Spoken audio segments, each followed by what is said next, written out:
Hello everyone, my name is Enrique and welcome to the final installment of Sonic Month.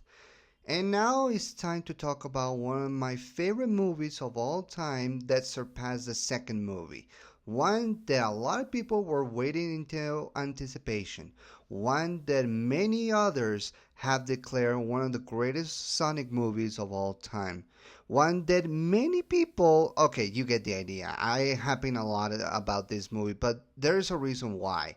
And that is a lot of people have waited for this movie to come out forever, literally forever, since the first movie. And I'm, of course, talking about Sonic the Hedgehog 3. Now, before I begin to do my review, it's important that if you haven't seen the last three videos I talked about Sonic, the first two movies, and the spin-off series Knuckles, I suggest you stop the video here and watch not only those shows but my reviews towards those shows. So it's important for everyone that they see those in order to get an idea of where we are right now. Now, I will say this. The movie that I'm going to review, the third one, involves a certain character that a lot of people have been waiting for many years to be seen on the big screen. And I warn you, there will be some changes that they made to this movie. They made a few changes, minor tweaks in order to people to see this movie. Now, I don't know if Jeff Fowler decided those changes or if any of the writers, Pat, Josh, and John Wintington, but honestly, it doesn't derail the movie. And please, for the love of God, don't go on the comments saying, "Oh, but they changed this about the character. Oh my God, why did they do this? Why did they change so many things? It's not how it happens in the show." Look, movies and adaptations change. Sometimes they do it for better, sometimes they do it for worse. We just have to accept the changes and just move on. Look, I'm not bringing this up because a lot of people hated those changes. I'm just saying that for many moviegoers, we all see that things that happen in the movie doesn't always happen as it happens in the source material. But I'm just saying that it's important to point out because I know a lot of people will complain about some of these changes. Now, with all that said, I'm sure you're probably thinking what the hell I'm talking about. Well, this is the important part. There are spoilers here. If you haven't seen Sonic the Hedgehog 3, stop the video here and watch it. Let me tell you, it's one of the best movies they have ever come up with, and the fourth one will have a lot of shoes to fill in. But regardless of that, it's important that we all enjoy this movie because trust me when I say this movie made $1 billion in the box office worldwide. That's an accomplishment on its own. So this is important to remind ourselves. Sonic went from being one of those characters that we're going to see on TV shows and cartoons to be one of the most prolific franchises of all time. So that's saying something. So, without further ado, let's talk about the movie and its plot. We open with a gun facility located in Japan guarded by many guards from gun, and we see that there's a tube guarding some sort of a hedgehog alien. One of the guards, by the way, is director Jorma Takun, one of the directors of the final episode of Knuckles, The Flames of Disaster. Just an interesting fact to point out. But basically, we see that one of these aliens on the tubes is none other than Shadow the Hedgehog. Now, we already saw Shadow being teased at the end of the Sonic the Hedgehog 2 movie. But we never saw the character interact with anybody. We just saw his eyes open and that's it. But in this case, we see Shadow a little bit redesigned from the last movie. In the second one, he looked like a plushie, but in this one, he looked more serious, which is honestly a welcome change. You might not notice the redesign on hindsight, but trust me, they made some of those changes. So it's not too distracting. Honestly, he looks a lot better now. But as we see Shadow having flashbacks of his past in the tube, we see that the systems from Gun are being hacked by probably Dr. Robotnik. But here's the thing, not the Dr. Robotnik that we are thinking of. The important thing is that he causes so much chaos in the base that it frees Shadow, and Shadow starts to pummeling every single guard from Gun and escapes the facility. And that's how the movie opens. Not a bad start for this movie. It's honestly one of the best starters they ever got. So we cut to Sonic, Knuckles, and Tails already celebrating Sonic's anniversary of being on Earth, along with the Wachowskis, played once again by James Marsden and Tilka Sumter. As Tom and Maddie, as well as Knuckles and Tails, celebrates with Sonic his anniversary of being on Earth, which is 10 years after, although it's actually more than that, but because the age of Sonic has changed over the years, including his size. That's something that many people haven't noticed. In the first movie, he was a little bit small, kind of like a child. And in the second and third movie, he grew exponentially. That's something that many people don't notice, but that's important to mention. But regardless of that, it's good to see that Sonic in the woods along with his friends, celebrating his life on Earth, on Green Hills, having a lot of good friends, going back to his cave where he draw a picture of Longclaw. And it's important to mention that Tom reminds him that yes, sometimes tragedy is bad, but the good thing is that you're not alone. And that's the important thing to mention because it expertly parallels his story, Sonic's story, with Shadow. Now, picture this. Have you ever considered the scenario where Sonic didn't have any of his friends? That he was embraced by Longclaw, that he didn't have Tom and Maddie, or that he ever never met Tails or Knuckles? You might think those changes are not as big, but it does because Sonic has lost things and he managed to regain those. Well, in a different way. But Shadow, he never got that chance. And that's the important thing. Shadow is pretty much a mirror of what Sonic could have been had he never got any help or friends or anybody. He would have turned out the same way as Shadow, in which we see that he is an active machine of vengeance. He's a vengeful machine. Ends up in Japan in the middle of the city of Tokyo and starts wreaking havoc. And let me tell you, it's nothing to sneeze at. So kudos to the filmmakers to treating Shadow the same way as in the video games and cartoons.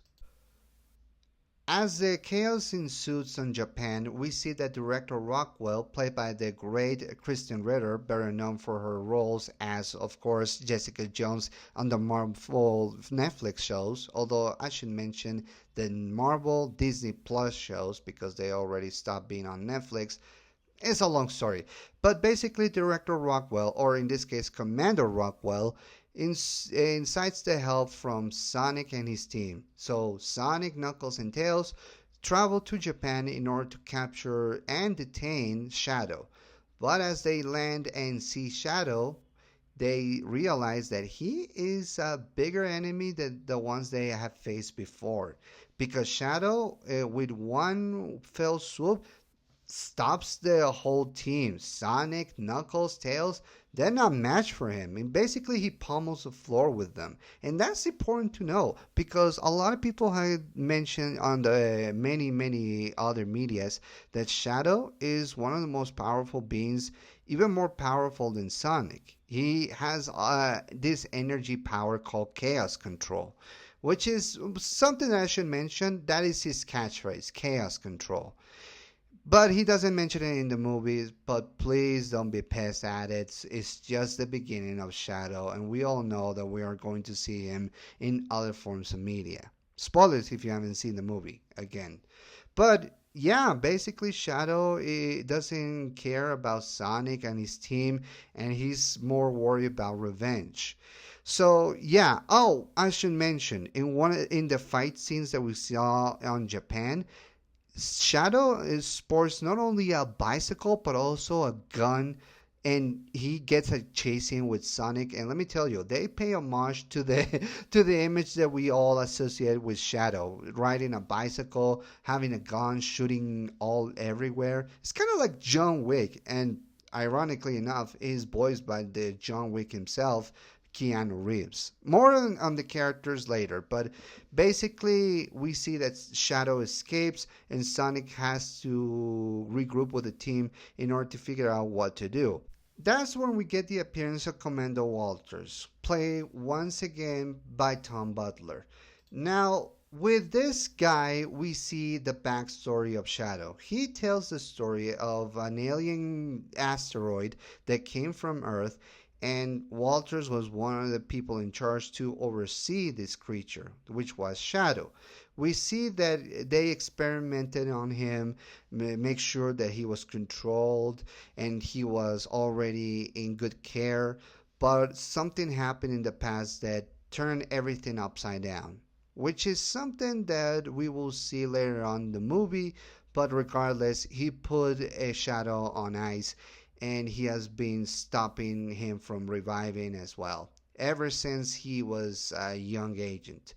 So, according to Walters, he has this little chip or this little key that will activate some sort of machine that Robotnik could use in order to take over the world, or even worse. And ironically enough, we see some of the machines from Dr. Robotnik be engaging into battle in one of the bars that the whole Sonic team and Walters are in. Oh, I should mention one little thing. The bar that they are right now, it has some of those, what do they call those chat creatures? Well, they're basically people in costumes, basically, but there is basically paying homage to the characters from other dimensions, which honestly, one of them is it has the same image of Cream. You know Cream? I'll explain. Cream is one of the partners, one of the friends or pets from Cheese. She is also from the Sonic universe. And honestly, I don't know how Japan got those characters into be on a bar. Well, they only got the costumes of the chat characters. It's so hard to explain. It is basically weird to see one of those characters being acting as puppets or as mascots for a little bar in Japan, or a restaurant, sorry. A bar is something else. But regardless, let's go back to the movie. The machines from Dr. Robotnik start attacking and they injure Commander Walters. It's not clear if he's dead or alive, but regardless, it puts him out of action for the rest of the movie. As they get attacked, Sonic Team is aided by a mysterious motorcycle man who destroys all the machines. As they follow this mysterious man, they see that it's none other than Agent Stone, once again played by Lee Mashdub. It's good to see him again, and is more kicking more ass than before, which is something I appreciate. But yeah, Sonic Team are baffled because Agent Stone is not the usual guy to help people, especially with his alliance to Dr. Robotnik. And speaking of which, we see that Dr. Robotnik is hidden in plain sight in one of his machines, watching a telenovela called La Última Pasión. What the hell? He's watching a novela in his machine and getting fatter. I should also mention Sofia Pernas and Christopher Fernandez are some of the actors doing this parody of novela called La Última Pasión, which I found just hilarious.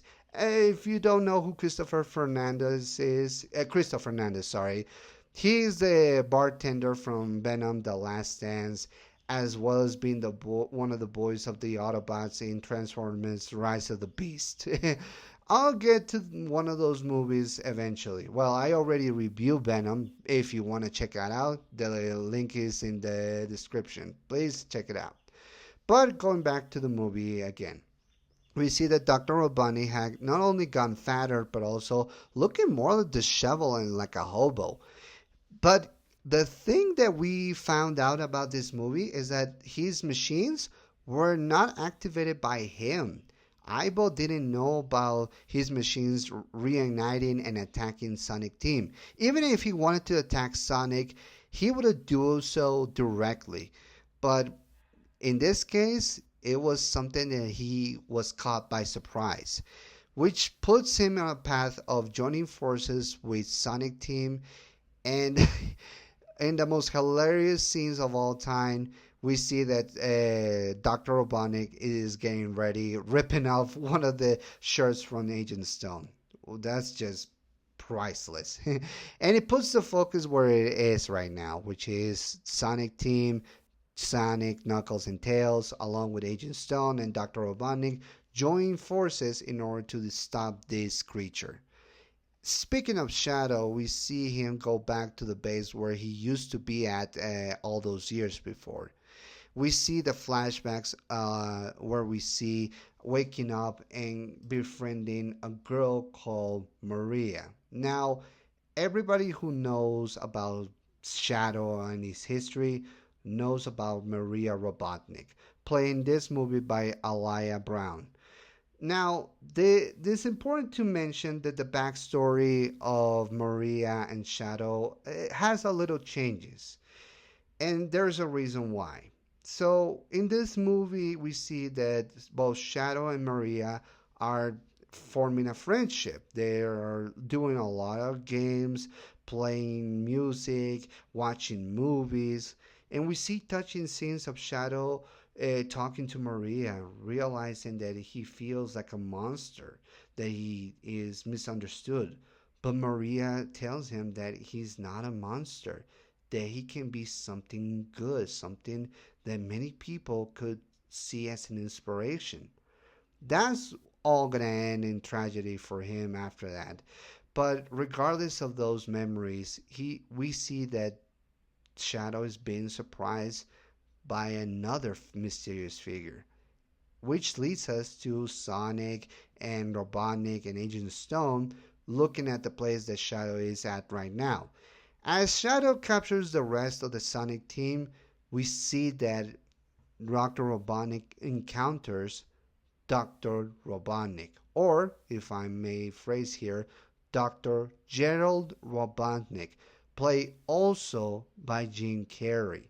Jim Carrey is playing both Ivo and Gerald Robotnik, which is shocking, honestly. And more shocking that Gerald is still alive in this version.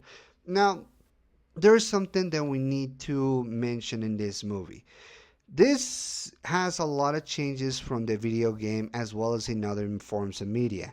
You see, the origin of Shadow takes place not on Earth, but on a satellite. You see, Gunn, along with Dr. Gerald Robotnik, capture this Hedgehog, Shadow, and Maria was there on that satellite. You see, it was some sort of a base or reservation, some sort of a prison too. I can't remember exactly what it was, but nonetheless, Maria was there because she was terminally ill, and Gerald was hoping to find a cure on Shadow in order to cure her disease. And just like in the movie, we see that Maria and Shadow are bonding. But in this case, it was a different kind of bond because Maria was longing to be on Earth and to live there for the rest of her life. Shadow, on the other hand, didn't know what to do or how to be not a monster, basically. It's the same interaction as we see in the movie, but both of them are on the satellite instead of Earth, with Shadow wanting to leave Gunn behind and escape with Maria. But in the movie, we see that it's not the case. And we also see it in the video game. Maria was also trapped on the satellite along with Gerald and Shadow, and something went wrong. And important thing to mention, Gerald was dead. And I'll get to that later. But basically, yeah, in this movie, we see that Gerald is alive and well, and is basically forming an alliance with his own grandson, Ivo, which is honestly probably one of the best changes as we see Jim Carrey acting at the opposite side to Jim Carrey. And something that I found hilarious, they both mention they do a fourth wall joke as being the same actor in a movie playing double acting chops. Oh my god. This movie is just beautiful. So Dr. Robotnik, both of them, capture the Sonic team and decide to escape, leaving their heroes trapped with a little marble that creates a black hole. Jesus Christ, Shadow just created a black hole with a marble. That's just some level of insanity that I never saw before.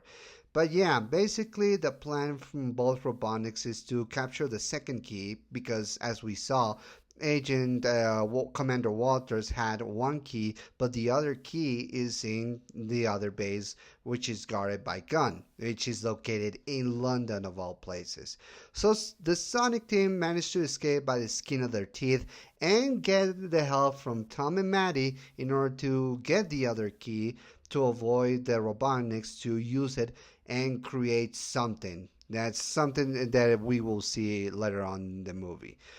But yeah, basically both Sonic Team and the Wachowskis are going to the London place where we see one of the technologies that Tails have developed, which was a shape-shifting device that allows you to become another person. And there's an excuse to see the cameos from both from Agent Randall, played once again by Shemar Moore, and of course Rachel. Although it's not the same as Rachel, as Maddie is disguising herself as Rachel. But it's good to see that the actress who plays Rachel, Natasha Rothwell, is back as well, even if it is for a cameo.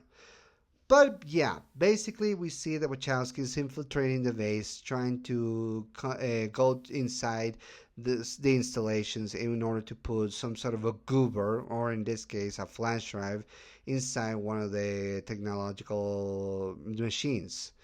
And as we see Tails and Sonic and Knuckles waiting patiently to enter the vase, we see that the Robotniks are also entering the vase in order to get the key. And we see a funny dance sequence in a laser base or in a laser room in order to get the key. And it's just one of the most hilarious things. Unfortunately, they get folded or get stopped by none other than director Rockwell, which is once again showing her not only her determination to not allow the Robotniks to succeed in their mission, but we also see that she hates this Sonic team because of what happened to Commander Walters.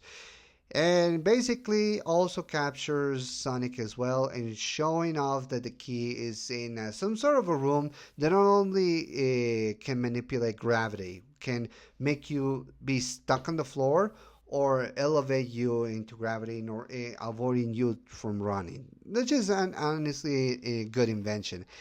And because everything happens, Knuckles enters into the picture with everyone inside and starts pummeling everybody and destroying the control that manipulates the room full of gravity. It's just amazing. The scenes are just hilarious in both action and comedy.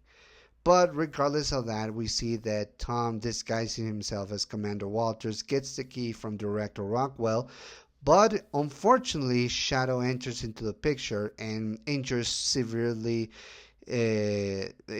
Tom severely. Basically, he is unconscious, and we see Sonic all angry and sad towards Shadow because he basically injured his own adopted father. And after Shadow gets the second key, both the Robotniks activate, as many of you know, the giant Eggman satellite, or in this case, the Eclipse Cannon for the purists of heart. The Eclipse Cannon, as we all know, was the base in the video games that was turned into a giant laser that will destroy everything, including a planet. And the demonstration destroys, or at the very least, gets the moon very with a hole, or basically, I don't know if it destroys the moon, but it basically causes a major havoc on the moon. Regardless of that, we see that Sonic Team is in desperate need for help. But this causes Sonic to lose his grip on calmness and decides to get the Master Emerald, even though Tails and Knuckles warn him not to do so because it is one of the most powerful diamonds and emeralds in all existence. It is the equivalent of the Infinity Stones. But Sonic decides to avoid those concerns, gets the Master Emerald from Wade, played once again by Adam Pally. It's a little cameo as well, since the whole movie is focused on the characters that we all know and love. And basically gets the emerald, becomes supersonic, and goes after Shadow and the Robotniks. And this reveals the plan that Gerald had for a long time. You see, the reason why he was kept alive is because he created the Eclipse Cannon, created this satellite for the organization Gun in order to protect it from Earth, or protect Earth. But in reality, it was a machine that he was going to use in order to destroy the entire planet. Basically, with the two keys, what were they doing is to activate the machine alongside with Shadow's powers in order to power the cannon and destroy the Earth, along with the satellite and the Robotniks in it. This causes Ivo to realize that his father has just gone insane, or at the very least, that has gone careless about humanity. He After what happened to Maria, and as we see it in flashbacks, we see that after Shadow, Maria, and Gerald were running away, we see that it causes a disaster or an accident, taking Maria's life and causing both Shadow and Gerald to hate on the entire planet. And Shadow doesn't care about anything other than to get revenge on the entire planet. And Gerald is in the same boat. And while it's good that he got a grandson out of this, he just doesn't see him the same way as Maria. And when he sees Maria, he sees pureness and goodness. But after that, after she was dead, Gerald just didn't care enough. He didn't care, and he wants to destroy Earth in order to make sure that to prove basically how pointless life is. And that is basically when the shit hits the fan. But as we all know, Shadow it gets interrupted by Sonic and they both fight, causing Sonic to momentarily lose the Master Emerald. And as they both fight for it, we see that Sonic not only becomes supersonic, but also we see that Shadow becomes super, gets the powers of the Master Emerald. Basically, they're both linked to this emerald and they both became Super Saiyans. And they ensues a very glorious fight taking all over the planet. And as we see that happening, we see that both Ivo and Gerald are fighting in order to stop the machine. We see that Gerald is trying to stop his own grandson from deactivating the machine, and we see Ivo stopping with his own technology his own grandfather, and that is just hilarious. And once again, playing the parallels between one side to the other. In this case, Sonic and Ivo stopping both Gerald and Shadow from destroying Earth. And that's just pure cinema. It's just good cinema, in my opinion. And as the fight takes place on the moon, we see that Sonic, remembering the words of Tom, that revenge doesn't get him anywhere. It's like I mentioned before in the Sonic the Hedgehog 2 review. Revenge didn't brought anything, and it didn't brought any some sort of joy to Knuckles, and it wasn't going to bring any some sort of joy to Sonic as well. And seeing Sonic about to do almost the impossible or the unthinkable in this case to kill Shadow makes him realize, oh my god, I'm becoming just like him. And makes Shadow realize that revenge will not get any satisfaction from him. It won't bring Maria back. It won't bring anything or those times back in time. Nothing is accomplished by revenge. And Sonic realizes that and reminds that to Shadow. Because in the end, nothing is gained from destruction and chaos. Nobody wins. And as they see that and realize that, both Sonic and Shadow team up using their supersonic forms in order to stop the Eclipse Cannon from destroying Earth. And it's basically a Dragon Ball Z kind of fight. We see Super Saiyan Sonic and Shadow destroying all sorts of machines that Gerald sent in order to stop them. And they go after the Eclipse Cannon. And as we see that Aibo, alongside with Tails and Knuckles, stop Gerald from destroying everything and basically kill Gerald Robotnik. Basically using one of the spikes of Sonic that was in super form. He basically spikes his own father and puts it into a machine that has a lot of chaos energy that kills him, basically buzzing like a bug, basically zapping like a bug. And as we see that Sonic and Shadow stop the Eclipse machine from destroying Earth, but basically slicing the moon in half. Well, a quarter basically. It's not in half entirely, but it does slice the moon on a little quarter in half. But yeah, after that, the machine goes unstable, and we see that Sonic loses his superpowers, meaning that the entire Sonic team, Tails and Knuckles, have to rescue him, while we see both Shadow and Aiba, Dr. Eggman, stopping the machine from destroying Earth. Shadow pushing it away, and Aiba stopping the machine from exploding before. And we see a very touching message that he sends to Agent Stone. And this is one of the highlights of Dr. Eggman. Yes, he's basically a crazy guy with technology, but he doesn't care about destroying everything. He wants to create, which is the parallel of his grandfather. Gerald wants to destroy everything, but Aibo wants to conquer everything and basically create machines. He's a bad guy, but not a soulless one. And it's reflected through his friendship with Agent Stone, realizing that he was there for him from thick and thin, and sent him a message that he appreciates everything and calls him a friend. So the Eclipse Cannon explodes as we see both Aibo and Shadow perish. In my fingers I'm doing quotation quotes because we all know that I was going to come back somehow, unless they decide not to do so, which is pretty ballsy in my opinion. But we all know that Jim Carrey as Dr. Eggman is one of the best things, so they're not going to get rid of him anytime soon. But yeah, basically the day is saved, the Eclipse Cannon is destroyed. Sonic goes back to his team, asks forgiveness from both Tails and Knuckles. They forgive him, and they go back to Green Hills alongside Maddie and Tom, celebrate the fact that they're still alive, and basically we end the movie on a race. A perfect ending for a great, great movie.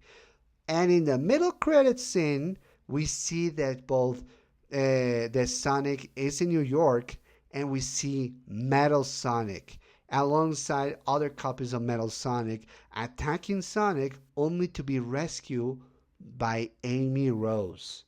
Now I'm gonna get into what I want to see in the second movie, but regardless, this was a brilliant tease for the fourth movie. So yeah, as a whole, I like this movie a whole lot than the other two, even the TV show.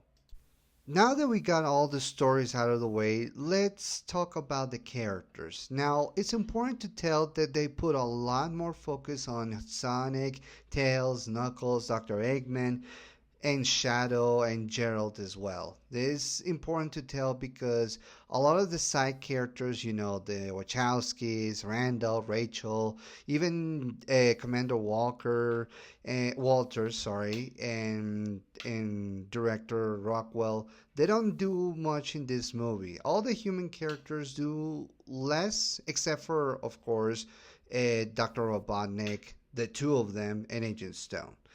But first, let's focus on the main characters. So, Sonic in this movie, like always, is always funny, always touching, but more importantly, it shows us how hard it is to work in a team because, after all, he has the powers of the speed, so he barely needs any help. But throughout the course of the movie, he realizes that he makes a lot of mistakes on his own, and he realizes that he needs to rely on his team and not to shun them aside. One of the things that parallels with him and Shadow is that he needs people in order to coexist, in order to be alive, and in order to be who he is. Otherwise, he will turn just like him, a dark, brooding, anthropomorphic hedgehog who doesn't care about life or anything. And that's the important thing. And when Sonic is pushed to the breaking point, it shows us how angry it is. And Ben Schwartz really sells the anger that he has. And that's the important thing. It really, really puts into perspective how good of an actor Ben Schwartz can be without being always a comedian or always be a funny guy. He can have a lot of range, and that's very, very good for a guy like him. For that type of caliber as an actor, that's very important when you want to expand your horizons in the movie industry. But now let's talk about others. For example, Tails, played by Colleen Oshagnisi.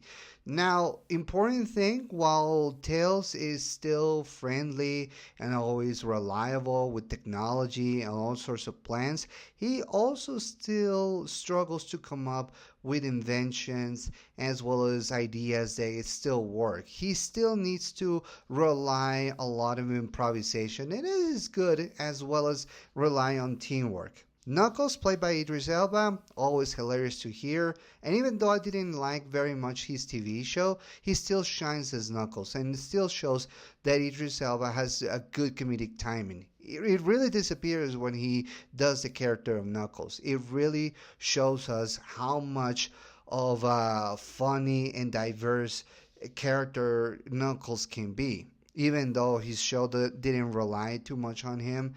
And it's good that he still has the great Idris Elba voice in him. And that's the important thing. Now, Jim Carrey as Dr. Robotnik, both Gerald and Ivo, still hilarious as hell. But more importantly, we see the transformation that that Ivo is going throughout the entire course of the franchise. He used to be very thin and with hair and with a short mustache, but now not only by the third movie his mustache grow as well as he shave his all bald head, but only more importantly, he got fatter and he got the original suit from the video game, which is amazing. The only thing that is missing is two other glasses that he puts in his eyes, and the other goggles that he wears on his head. It's just only that, and he will be complete. But basically, yeah, he also goes through a transformation as well because even though he still hates Sonic and hates his team, Knuckles and Tails, when he encounters his grandfather, he realizes not only that he not only needs people too, but also how lonely he feels when he didn't have the support of the family. Now, that's the important thing to mention. Ivo, throughout the entire franchise, doesn't mention about his father, his mother, or any of his uncles. Because if you remember the story, Gerald had two sons, and the two sons, for whatever reason, they're not there in the movie. But hey, they didn't appear very much in the other franchises. So It's important to mention. But yeah, basically, we see that Ivo says that he doesn't need anyone, including his family, because they're basically just too much weight to carry upon. But when he meets Gerald, he realizes how much he wants to be cared and loved. He acts like a little kid who finally encounters one of his siblings, one of his family members. And then he realizes that that family member just lost track of life and cares nothing more but about destruction and death. And that's the important thing. Gerald also, played by Jim Carrey, sells the void of life he feels. Because here's the thing: the only thing that kept him alive, that kept him doing his research, is Maria. Now, Maria doesn't have a disease, like I said. She doesn't have a disease in this movie that causes her to be in gun. I don't know why she was kept there. Maybe she was ill and they were trying to find a cure for her, or maybe one of the parents lost and died. That's one of the details that we don't know very much about Maria. But one of the things that I do enjoy about this movie is that it does shows us how much Gerald loved her, but more importantly, how after she died, he lost track the motivation to keep on, only to finish the war with the Eclipse cannon and destroy everything, including himself.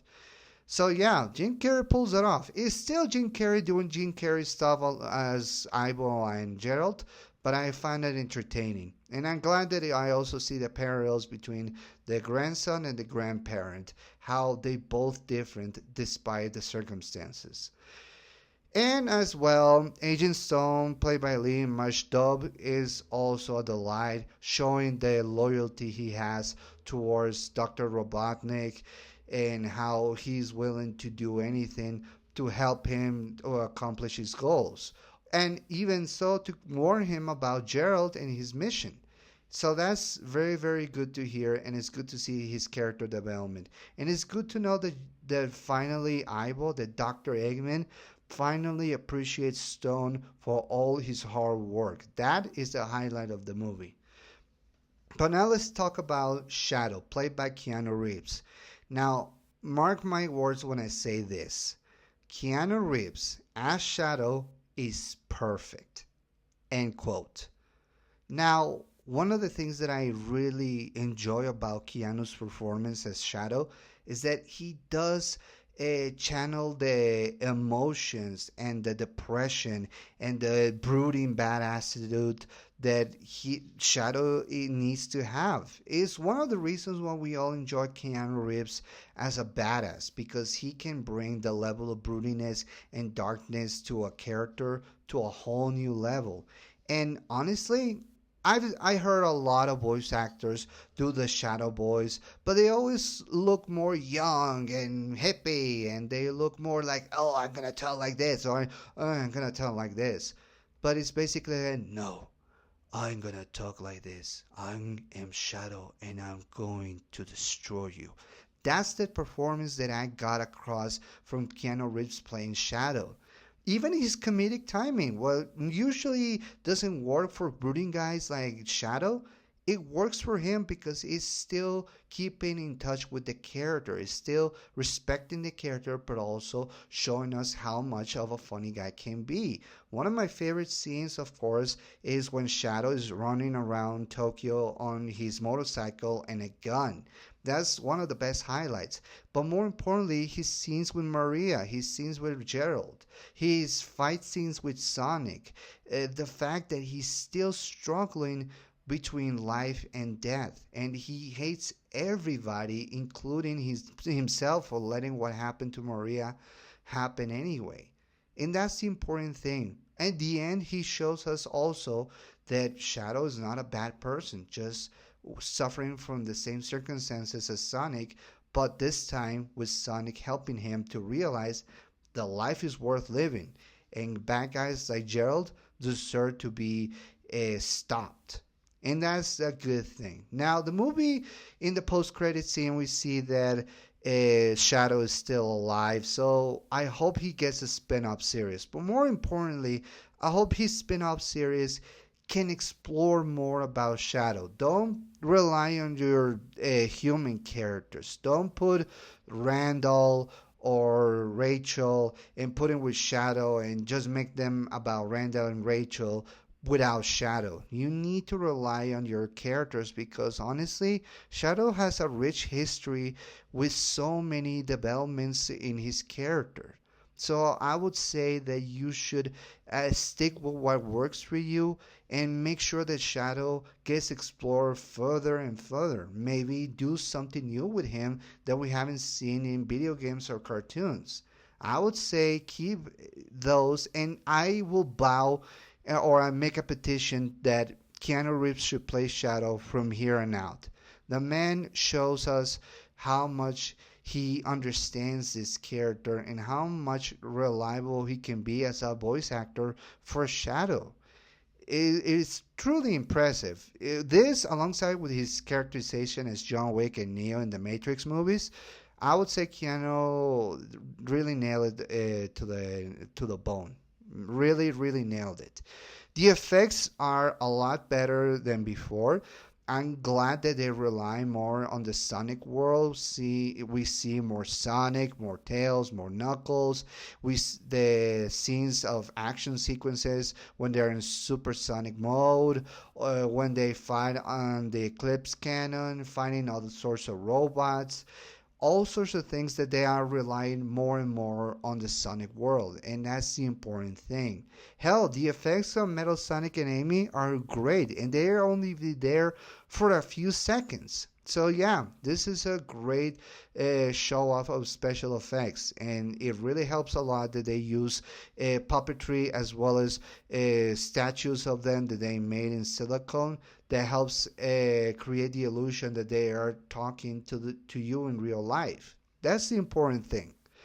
So now, with all the things that we saw in this movie, as well as seeing the post-credit scene, what are my hopes for the fourth movie? Well, here's the thing. I not only want to see Metal Sonic be, is something like of a Terminator style character, going from the future, showing a apocalyptic future run by machines, in which Sonic he realizes he has to stop him and somehow find a way to change time, something like that. Go crazy with Sonic in time travel as well as Metal Sonic and all the other copies of Mechanic Sonics. But more importantly, I want, of all things, now that you introduce Amy Rose in this franchise, please, please, please make them a couple. And if one day we talk about Sonic 4 in the future and see what happens, I will tell you why I think they should be a couple and why I like Sonic and Amy together. But that's for another day. Put it simply, I want them the fourth movie to be a funny romantic comedy with superheroes and action sequences, something like that. But yeah, if you like I said, this movie is awesome. It has great action, great character development, great drama, great comedy, great special effects. It's definitely a marvel and deserves to have the $1 billion ticket box office because after all these years, he earned it. He earned it and shows us why video game movies need to be better nowadays. But yeah, really go and watch Sonic the Hedgehog 3. You won't regret it. So that's it for Sonic Month. I hope you enjoy it and I hope to see you next time, guys. At this time, I want to extend my thank yous to director Jeff Fowler for directing 3 amazing movies. And while he directed only 1 episode of Knuckles, he still shows us how much he cares about these characters and this world. So yeah, I really hope this 4th movie is good, that he doesn't lose the momentum he has gained with those movies. And hopefully we see Sonic in the near future, as well as Tails, Knuckles, Shadow, Amy, the Wachowskis, and all sorts of characters, including Dr. Eggman. So, yeah, really, really appreciate this movie. And I'm glad that I live in a world that not only does the MCU exist, but also the Sonic the Hedgehog has a lucrative franchise. So, until next time, I'm Enrique, and I'll see you soon. Peace.